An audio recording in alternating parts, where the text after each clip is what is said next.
Teachers were mistaken, stupidity, humiliation. I became something great, if only they could see. Nobody the same as me. White people were mistaken, a heart of gold they had breaken. If they could see what had become of me, what they had done to me, nobody the same as me. Raised poor, granddaddy's pranks, my family employing black people, calling them something meaner. Life on plantation, Big Mama is family, home in a shack, about to face tragedy. 1963, chasing college dreams, if dreams is a synonym for girls. My outfit did not impress, asked for something new. The movie star did not approve, nobody the same as me. Caring for Big Mama, the smell of smoke surrounds me. Our home burnin', desperation consuming me. Big Mama inside, gone. Late for homecoming, dressed to impress. Late by the president, dead. We'd just seen him alive. Going to church, getting baptized, cropping the cotton, making nuttin'. Found love at first sight, an on and off again romance. Separated by the army, come back, decided to marry. Made friends with a white boy, partners in crime. Gifted a bike. Life took us different ways, not the same as me. Church going newlyweds, mediocre at best, nobody the same as me. Ready to make a name for myself. A white woman needed help, gave assistance, then was beaten, dragged for being a bother because they weren't the same as me. Left my life of banking, started selling paintings. Almost got scammed, made more than $1,000. Nobody I love is left. Hop a train to get away. A better life awaits. $275,000 home, travels in suits. My wife found the Lord, not the same as me. Finding comfort on the streets, burgers were the key to comfort. Fooling the wealthy to give to the poor, just so I could make a whole dollar more. A lustful affair, a marriage in shambles, intentionally choosing each other. A car as a home, pulling a gun on a bus, imprisoned, Forgiven. Union gospel mission, saving my marriage, giving people something to eat. I don't really want to be here with these people, not the same as me. Union Gospel Mission saving me, giving me somewhere to eat and to be. This couple coming on Tuesdays, don't want them here, not the same as me.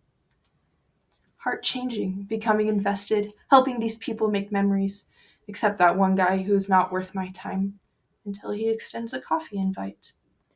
I tell him I don't like whites. I'm not some fish they can catch and release. A friend when it benefits them till it no longer don't. But if he looking to be friends, then I'll be one forever.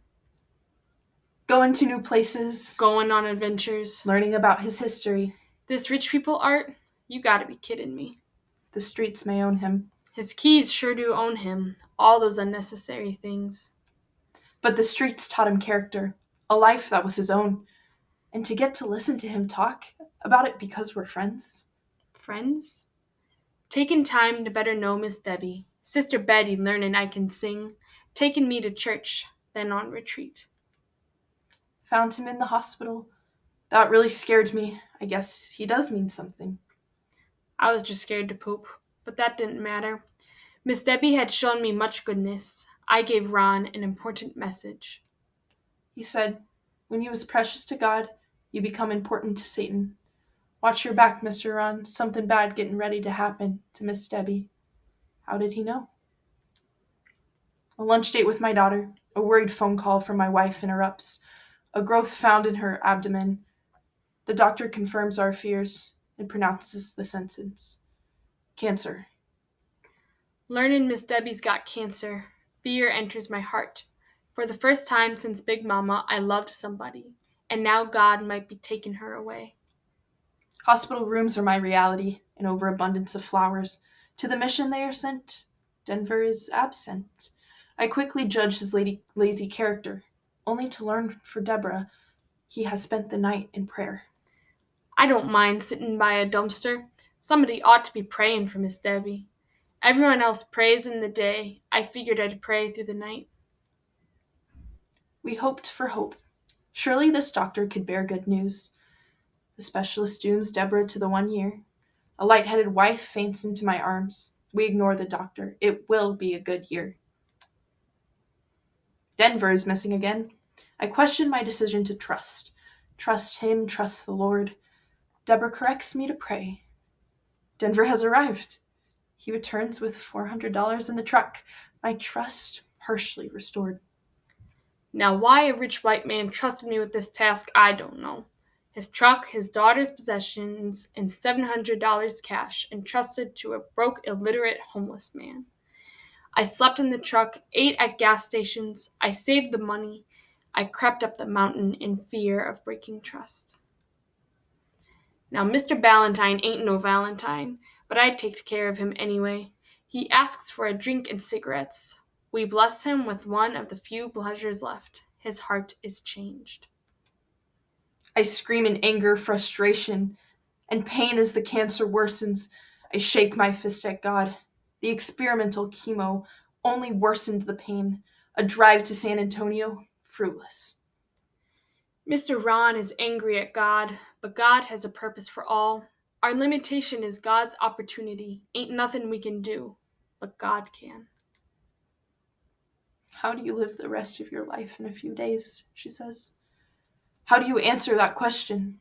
Ice chips and water are the final thing she will taste. Cancer has won her entire stomach. Memories relived in a photo album. Permission given to remarry, even to the lustful affair. Forgiveness given. Marriage strengthened. A good thing, after all. Deborah asks for wings. She sees angels all about the room. Jesus and angels have visited her. Permission given for her to go. I came to deliver a word from the Lord. Miss Debbie's spirit wants to be with the Lord. Angels came to take her last night, but the saints on earth was holding on to her body 'cause her work here ain't finished yet.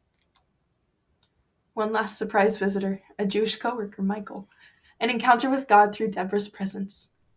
I went to sleep, and so did she.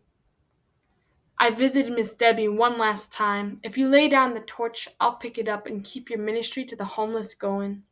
She couldn't speak, but her eyes welled with tears. Farewell. Her final resting place at the peak of Rocky Top, a hole in the ground, a wooden box. Hay bales as seats.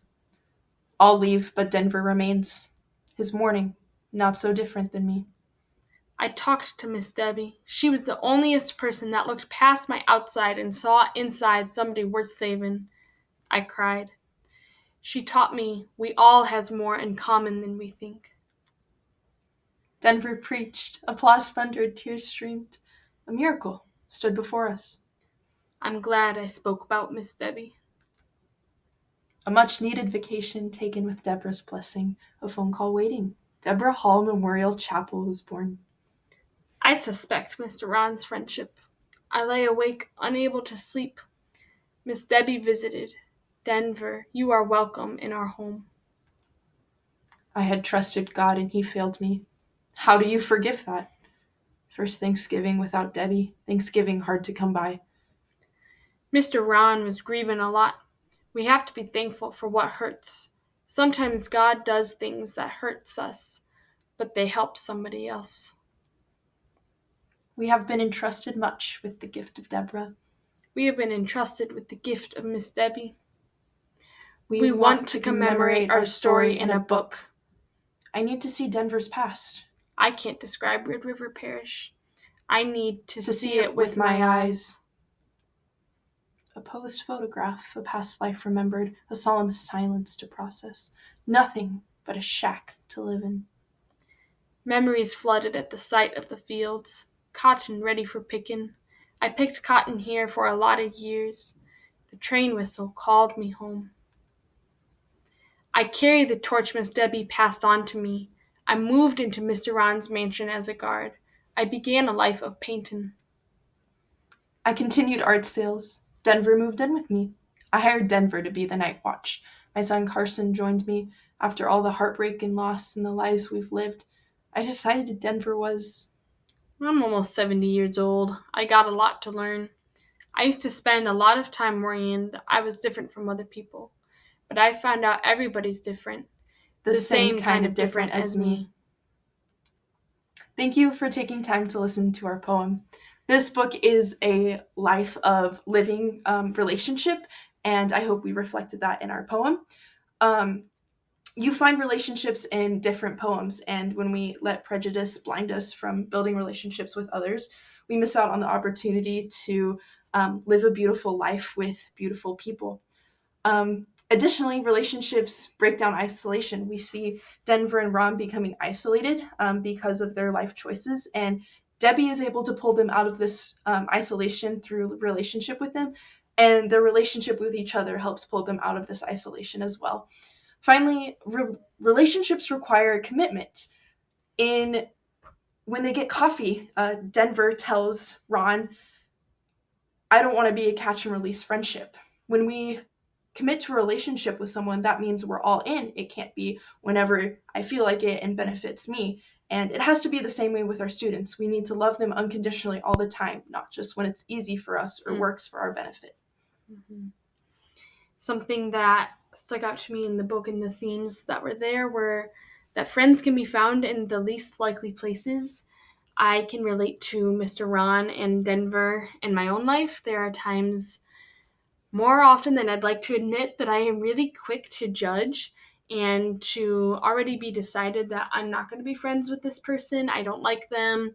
Something petty, something very, I think petty is the best word. And they later turn into some of the most beautiful friendships I've had. And so not only was this the case for Mr. Ron and Denver, but I have experienced this, and I just think we need to impress that upon our students as well. Another theme I found was that suffering is not the end. It can have good be brought from it. And whether this was the fact that Miss Debbie suffered so much but left a very beautiful book in her place, and her story has touched many, or whether that was even the affair that Mr. Ron had, um, it it broke their marriage at first, but it actually strengthened it in the end. So it was a good thing. So good things can be brought from suffering, and students need to see that and to learn that. And finally, just the gift of intercessory prayer. I was touched by Denver to be sitting behind the dumpster for night vigils for Miss Debbie to pray for her. And we as teachers can be doing the same thing for our own students. So with that, thank you for listening to our poem. I hope you enjoyed it, and have a good rest of your day.